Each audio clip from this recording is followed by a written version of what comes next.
What I want to start with is I'm going to show a clip of all that jazz. Foley plays an extremely important part in this scene. But I want to tell you a little something about the man that did the Foley. His name was Elisha Birnbaum. He had done production sound, he'd done sound editing, and he'd done Foley in Israel and came to New York. And he did the Foley in the scene, and it is really beautiful, beautiful work. But I want you to look at the scene and notice his work, notice its specificity and its meticulousness. And then notice why it's used in this scene, how it's used in this scene, and what it's telling us about the scene. So this is subjective sound, because clearly in the real world, that's not what we hear, right? In the real world, we would have heard the table reading, and we wouldn't have been hearing his experience. But his experience is what we're hearing with Foley. He's having a heart attack, okay? He's sweating. He's doing this, he's extremely uncomfortable, he's trying to get through the table reading, and we are experiencing his discomfort. He is under a lot of physical pressure. When he grabs the rail and he's digging his nails into it because he's just so tense. Or when he's crushing the cigarette, right? Or when he smashes it into the trash, the ashtray. When he breaks the pencil. I mean, we feel it. He's just barely getting through it, right? He's in agony.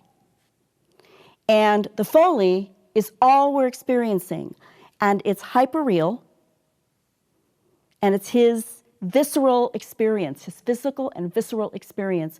And it's inside of his entire essence. And that's all we're experiencing because that's all he's experiencing. That's what the Foley's doing in this scene. It's very powerful.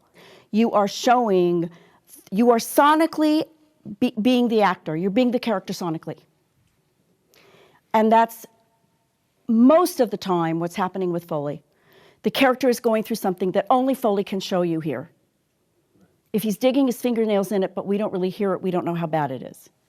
If he grinds his cigarette in, but we don't really hear the tension of his foot grinding into the ground, we don't really know how much pain he's in. That's why you make those artistic choices, because you are sonically showing and expressing what's going on with the character.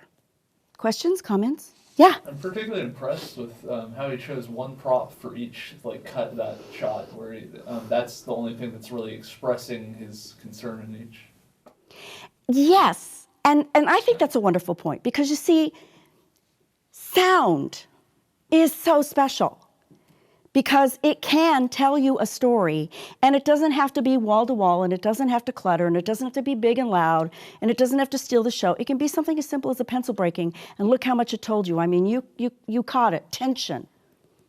What's beautiful about the art of it is that Elisha has made the pencil beautiful, even though it's agonizing.